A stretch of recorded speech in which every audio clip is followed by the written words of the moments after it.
The Swineherd. There was once a poor prince who had a kingdom. His kingdom was very small, but still quite large enough to marry upon, and he wished to marry. It was certainly rather cool of him to say to the emperor's daughter, "Will you have me?" But so he did, for his name was renowned far and wide, and there were 100 princesses who would have answered, "Yes, and thank you kindly." We shall see what this princess said. Listen. It happened that where the prince's father lay buried, there grew a rose tree, a most beautiful rose tree, which blossomed only once in every 5 years, and even then bore only one flower. But that was a rose. It smelt so sweet that all cares and sorrows were forgotten by him who inhaled its fragrance. And furthermore, the prince had a nightingale, who could sing in such a manner that it seemed as though all sweet melodies dwelt in her little throat. So the princess was to have the rose and the nightingale, and they were accordingly put into large silver caskets and sent to her. The emperor had them brought into a large hall, where the princess was playing visiting with the ladies of the court, and when she saw the caskets with the presents, she clapped her hands for joy. "Ah, if it were but a little pussy-cat," said she, but the rose-tree with its beautiful rose came to view. "Oh, how prettily it is made," said all the court ladies. "It is more than pretty," said the emperor. "It is charming." But the princess touched it, and was almost ready to cry. "Fie, papa," said she. "It is not made at all. It is natural." "Let us see what is in the other casket before we get into a bad humour," said the emperor. So the nightingale came forth, and sang so delightfully that at first no one could say anything ill-humoured of her. "Superbe! Charmant!" exclaimed the ladies, for they all used to chatter French, each one worse than her neighbour. "How much the bird reminds me of the musical box that belonged to our blessed Empress," said an old knight. "Oh, yes, these are the same tones, the same execution." "Yes, yes," said the emperor, and he wept like a child at the remembrance. "I will still hope that it is not a real bird," said the princess. "Yes, it is a real bird," said those who had brought it. "Well, then let the bird fly," said the princess, and she positively refused to see the prince. However, he was not to be discouraged.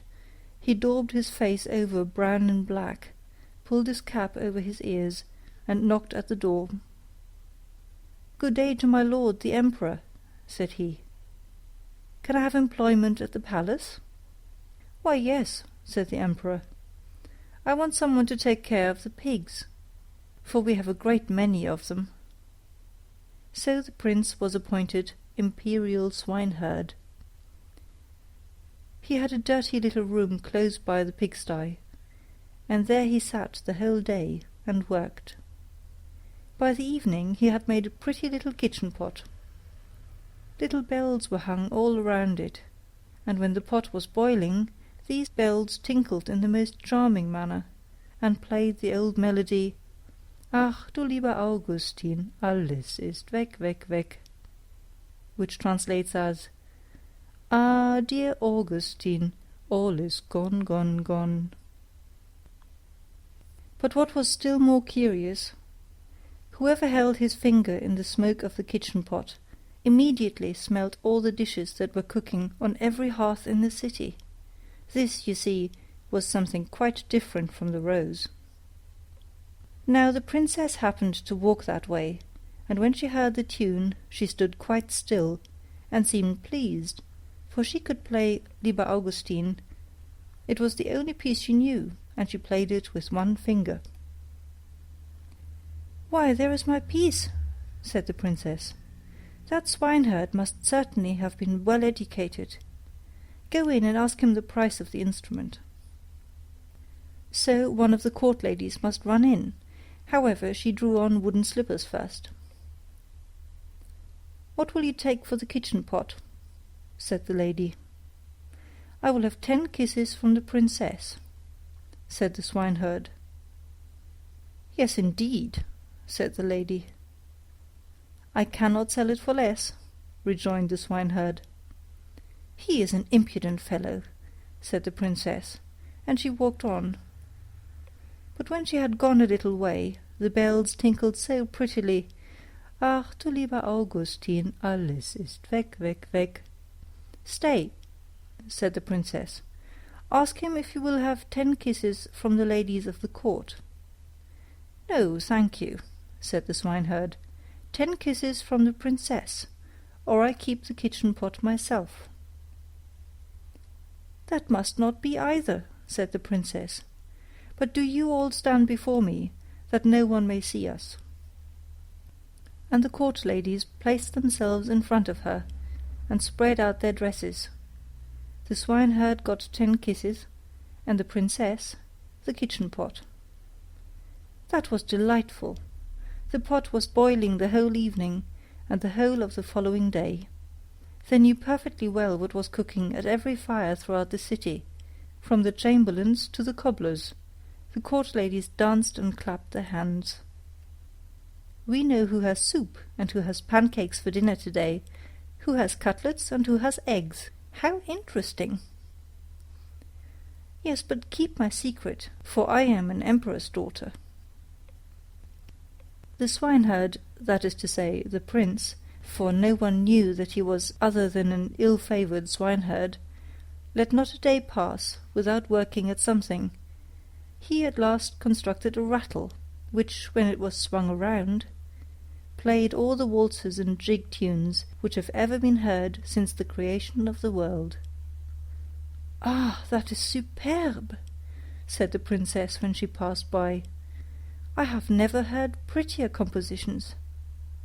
Go in and ask him the price of the instrument, but mind, he shall have no more kisses." "He will have 100 kisses from the princess," said the lady who had been to ask. "I think he is not in his right senses," said the princess, and walked on. But when she had gone a little way, she stopped again. "One must encourage art," said she. "I am the emperor's daughter. Tell him he shall, as on yesterday, have 10 kisses from me, and may take the rest from the ladies of the court." "Oh, but we should not like that at all," said they. "What are you muttering?" asked the princess. "If I can kiss him, surely you can. Remember that you owe everything to me." So the ladies were obliged to go to him again. 100 kisses from the princess," said he, "or else let everyone keep his own." "Stand around," said she, and the ladies stood round her whilst the kissing was going on. "What can be the reason for such a crowd close by the pigsty?" said the emperor, who happened just then to step out on the balcony. He rubbed his eyes and put on his spectacles. "They are the ladies of the court. I must go down and see what they are about." So he pulled up his slippers at the heel, for he had trodden them down.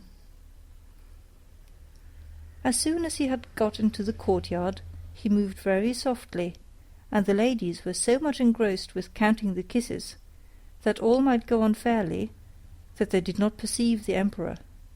He rose on his tiptoes. "What is all this?" said he, when he saw what was going on, and he boxed the princess's ear with his slipper, just as the swineherd was taking the 86th kiss. "March out," said the emperor, for he was very angry, and both princess and swineherd were thrust out of the city. The princess now stood and wept, the swineherd scolded, and the rain poured down. "Alas, unhappy creature that I am," said the princess. "If I had but married the handsome young prince! Ah, how unfortunate I am!" And the swineherd went behind a tree, washed the black and brown colour from his face, threw off his dirty clothes, and stepped forth in his princely robes. He looked so noble that the princess could not help bowing before him. "I am come to despise thee," said he. "Thou wouldst not have an honourable prince. Thou couldst not prize the rose and the nightingale, but thou wast ready to kiss the swineherd for the sake of a trumpery plaything. Thou art rightly served." He then went back to his own little kingdom, and shut the door of his palace in her face. Now she might well sing, "Ach, du lieber Augustin, alles ist weg, weg, weg." End of The Swineherd. Recorded by Gesine in Valletta, March 2006.